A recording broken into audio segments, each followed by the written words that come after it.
bir sadə göz misalına baxırıq. Misala baxaq və görürük ki, verilmiş ifadələrin cəmi bizə 0 verir.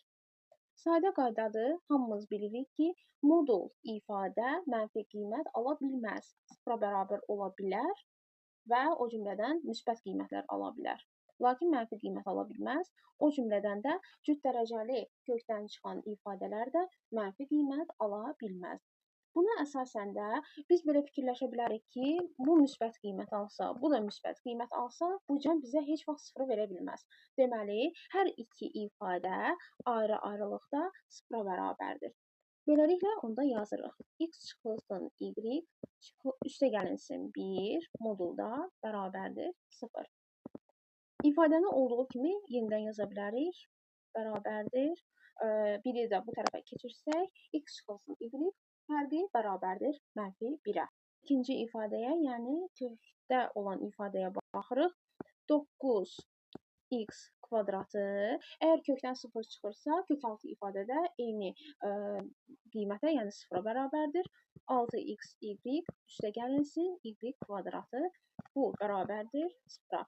Müxtəsər vurma düsturlarında yadımıza salmaqla görürük ki, bu ifadə 3x çıxılsın y-in kvadratına bərabərdir və bu da 0-a bərabərdir. Əgər kvadrat 0-a bərabərdirsə, ifadənin özü də 0-a bərabərdir. Yəni, 3x çıxılsın y bərabərdir 0. Verilmiş iki tənliyi də tənliklər sistemi şəklində yazsaq,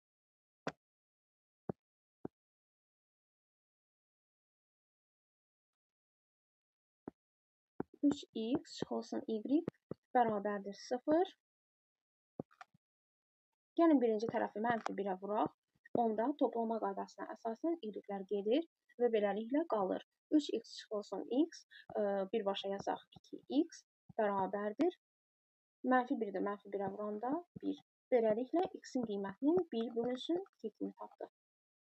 Yerinə qoyub yazsaq, x-in qiymətini burada gətirib yerinə yazsaq, 2-də 1-dən deməli y-i çıxırıq və yaxud da 2-də 1-in üzərinə 1 gəlirik, y edir.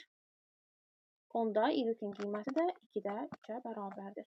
Və bu iki məchulun qiyməti, yəni x-in qiyməti 2-də 1-dir, y-in qiyməti isə 2-də 3-dür. Toplayanda 2 qiymətini, yəni D variantını bizə vermiş olur.